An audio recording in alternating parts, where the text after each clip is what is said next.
Human performance is the ability to do meaningful work reliably under real conditions.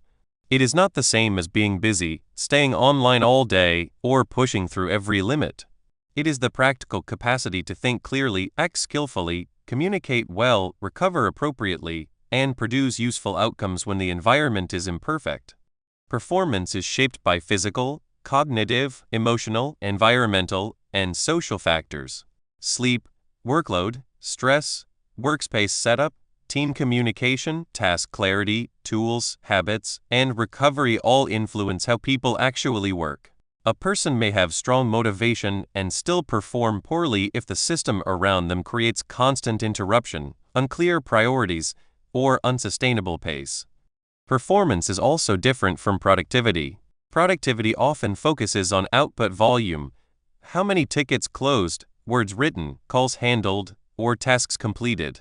Performance asks a broader question: was the work correct, resilient, sustainable, and appropriate to the risk? In technical, operational, creative, and leadership roles, quality and judgment matter as much as speed. The core idea of this course is that human performance is a system design problem, not just a motivation problem. Unlimited focus, unlimited willpower, and constant peak output are myths. Strong performers build conditions that make good work repeatable. Clear priorities, protected attention, recovery, feedback, practice, decision supports, and team norms that reduce avoidable friction. This system's view is useful because it creates more options. Instead of asking people to simply try harder, leaders and individuals can adjust the workload, clarify the goal, change the environment, add a checklist, improve handoffs, or create recovery time after intense work. Human performance improves when the design of work respects how people actually operate. Attention is a limited operational resource. It allows people to hold goals in mind, reason through trade-offs, notice important details, and resist distraction. When attention is fragmented by notifications, context switching, open loops, and competing demands, the brain spends more effort reorienting and less effort doing the actual work. Deep work and shallow work both have a place. Deep work requires sustained focus, such as designing a system, writing a careful analysis, debugging a difficult issue, or making a high-consequence decision. Shallow work includes status updates, quick messages, routine coordination, and simple administrative tasks. Performance improves when these modes are managed intentionally instead of mixed together all day. Cognitive load is the mental effort required to hold, process, and use information. Working memory is limited, so systems should not force people to remember every next step, dependency, decision, and deadline. Checklists, notes, visible task boards, calendars, templates, and clear handoffs reduce unnecessary load. The goal is to let the brain work on the problem, not on remembering the workspace. Practical focus management includes batching similar tasks, protecting focus blocks, reducing unnecessary notifications, closing open loops, and separating planning from execution. If every task arrives as an interruption, performance becomes reactive. A better design gives people clear priorities, fewer unnecessary resets, and trusted places to capture work that should not be held in memory. A useful test is to ask what the work is making the person remember. If success depends on remembering every dependency, promise, exception, and deadline unaided, the system is fragile. Externalizing that information through notes, cues, calendars, and shared artifacts is not weakness. It is a professional way to protect attention for the work that requires judgment. Energy is a practical constraint on quality and consistency. People can sometimes produce good work under pressure, but sustained performance depends on pacing. Fatigue can come from sleep loss, overwork, emotional load, stress, poor recovery, monotonous work, or too many high-attention tasks without relief. When fatigue rises, attention, judgment, patience, and error detection often suffer. Recovery is part of performance, not a reward after performance. Breaks, sleep hygiene at a general level, movement, hydration, and non-extreme nutrition habits all support a more stable baseline. This is not about turning work into a wellness contest or prescribing medical routines. It is about recognizing that human systems need maintenance just as technical systems do. Many performance problems are really recovery problems. A person may believe they need more discipline when the real issue is an overloaded schedule, too many late nights, no transition between tasks, or constant emotional strain. Before adding more pressure, examine whether the system gives people enough recovery to produce reliable work.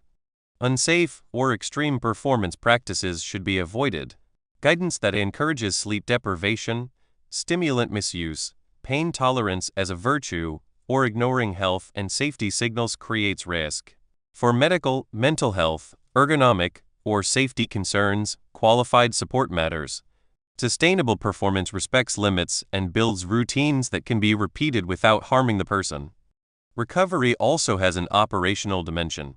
Teams that schedule intense periods should plan the return to normal workload, not assume people will immediately reset.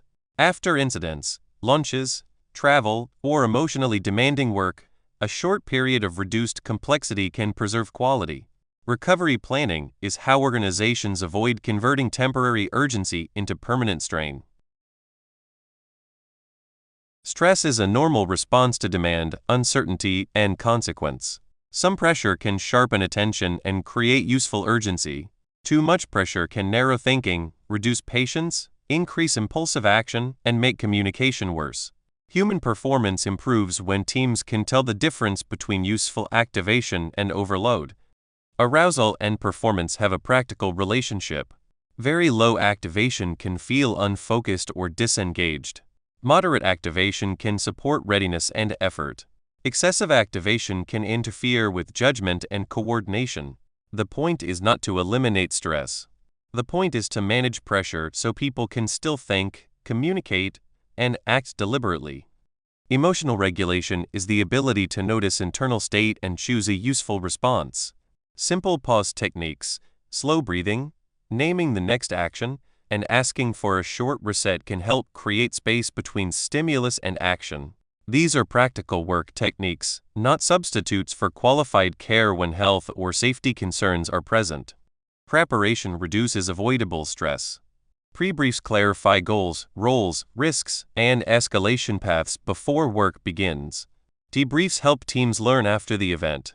Good systems reduce uncertainty by making priorities, responsibilities, and decision rights visible. Under pressure, people should not have to invent the process from scratch. A practical habit is to name the next controllable step. Under pressure, people can become trapped in the size of the whole problem. A clear next action narrows attention without denying the seriousness of the situation. This helps individuals and teams move from emotional reaction toward coordinated action. Habits are repeated behaviors shaped by cues, friction, rewards, and identity.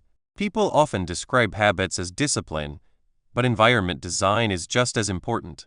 If the important behavior is hard to start and the distracting behavior is effortless, the system is working against performance. Better design makes useful behavior easier and distractions harder. Startup routines help people enter work intentionally. A simple start might include reviewing priorities, checking the calendar, choosing the first focus task, and clearing obvious blockers. Shutdown routines help close loops at the end of a work period. Capturing next actions, noting unresolved decisions, and preparing tomorrow's first step can reduce mental carryover. Workspace setup matters in a general, practical sense. The environment should support the kind of work being done. Good lighting, reasonable comfort, accessible tools, reduced clutter, and clear visual cues can lower friction. Ergonomic concerns should be handled carefully and with qualified guidance when needed, but the basic principle is simple. Do not make the body and environment fight the task. Environment design can also manage attention. Put the important work where it is visible. Keep distracting apps, tabs, devices, or shortcuts out of the default path. Use templates for repeated work. Create checklists for risky or frequent tasks. The best routine is not the most elaborate one. It is the one that reliably helps the right behavior happen. Small design changes often matter more than dramatic personal reinvention. A prepared workspace, a visible first task, a written shutdown note, or a blocked focus window can change the default path of the day. Performance routines should be simple enough to survive busy periods, because that is when they are needed most. Performance is trainable capability. People improve when they practice the right things, receive useful feedback, and correct errors over time. Experience alone does not guarantee improvement. Someone can repeat the same pattern for years without getting better if the work never exposes weak points or gives them a way to adjust. Deliberate practice focuses on specific components of a skill. Instead of vaguely trying to get better at communication, a person might practice clear handoffs. Instead of broadly trying to become a better analyst, they might practice evidence evaluation, assumption checking, or concise writing. Breaking skills into components makes improvement more visible and manageable. Feedback loops are essential. Good feedback compares intention with outcome and arrives soon enough to influence future behavior. It can come from peers, mentors, metrics, simulation, rehearsal, review sessions, or self-reflection. The goal is not criticism for its own sake. The goal is correction that helps future performance become more reliable. Challenge should be balanced with recoverability. Practice that is too easy does not stretch capability. Practice that is too overwhelming can create confusion or discouragement. Simulation and rehearsal are useful because they let people prepare for difficult work before the stakes are high. Improvement is built through repetition with correction, not through busyness alone. Deliberate practice also requires selecting the right measure. Hours spent are easy to count, but they do not always show improvement. Better measures focus on error rate, clarity, speed with quality, decision accuracy, handoff quality, or the ability to perform under realistic constraints. The measure should reflect the skill that actually matters. Human error is a normal feature of complex work. Even skilled, careful people miss steps, misread signals, choose based on stale assumptions, or act too quickly under pressure. A strong performance system does not pretend errors will disappear. It designs work so mistakes are less likely, easier to catch, and less likely to become serious failures. Checklists and standard operating procedures support repeatable execution. They do not replace expertise, they protect it. A good checklist helps ensure that known critical steps are not missed when attention is limited or pressure is high. Procedures also make expectations visible so teams can improve the process instead of relying on memory. Pre-mortems, decision journals, and peer review improve decision quality. A pre-mortem asks what could go wrong before action begins. A decision journal captures the reasoning, assumptions, and expected outcomes at the time of the decision. Peer review adds another perspective that may catch blind spots, unclear logic, or overlooked risks. High-risk actions deserve deliberate friction. Slow down when the cost of being wrong is high. Separate planning from execution. Confirm scope before irreversible steps. Use two-person review where appropriate. Design systems that catch mistakes before they matter. Reliability comes from respecting human limits and building controls around them. Error management works best when the team can discuss mistakes without turning every review into blame. The useful question is not only who made the error, but what made the error likely, hard to detect, or easy to amplify. That shift helps teams improve the system while still preserving accountability for careful work. Team performance depends on shared mental models. People need a common understanding of goals, roles, constraints, current status, risks, and expected actions. Without that shared picture, individuals may work hard in different directions. Communication is not just information exchange, it is how a team keeps its operating picture aligned. Clear handoffs and defined responsibilities reduce hidden work. A good handoff explains what changed, what remains unresolved, what decisions were made, what risks exist, and what the next person should do. Documentation supports continuity when people are absent, tired, new to the work, or operating across time zones. Work that exists only in someone's head is fragile. Psychological safety at a practical level means people can raise concerns, admit uncertainty, ask for help, and report mistakes without being punished for honesty. It does not mean avoiding standards. It means the team can surface reality early enough to respond. High-performing teams make it safe to tell the truth and expected to improve the work. Meeting hygiene, escalation paths, and feedback culture all matter. Meetings should have purpose, ownership, and outcomes. Escalation paths should be clear before a crisis. Feedback should be specific, timely, and tied to behavior. The goal is to make team performance less dependent on heroic individuals and more dependent on visible, repeatable coordination. Healthy teams also make work visible. Hidden assumptions, hidden blockers, and hidden overload create performance risk. Shared boards, written decisions, concise updates, and explicit ownership reduce ambiguity. When the team can see the work, it can rebalance priorities before individuals have to compensate through heroic effort. Human performance is a system of attention, energy, recovery, skill, environment, decision quality, and teamwork. It is not simply personal motivation or raw output. Reliable work comes from matching human capacity with good design. Clear priorities, manageable cognitive load, sustainable pacing, useful feedback, and support for good decisions. Strong performance practices make good work repeatable, visible, sustainable, and resilient under pressure. Focus blocks protect attention. Shut down routines close loops. Recovery supports consistency. Deliberate practice builds capability. Checklists and reviews catch errors. Documentation and handoffs help teams keep operating even when conditions change. The best systems do not rely on constant maximum effort. They reduce avoidable friction, make important work easier to start, expose hidden assumptions, and help people recover before quality collapses. They also create space for honest communication because teams cannot manage what they cannot safely discuss. The goal is reliable execution, healthy pacing, continuous improvement, and systems that help people do their best work over time. Human performance is practical.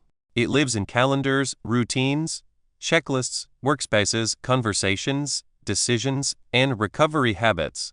When those elements are designed deliberately, performance becomes more sustainable and less dependent on luck.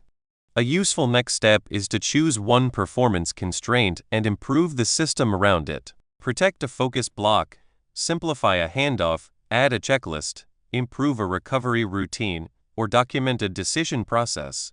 Sustainable improvement usually comes from repeated small changes that make good work easier to repeat.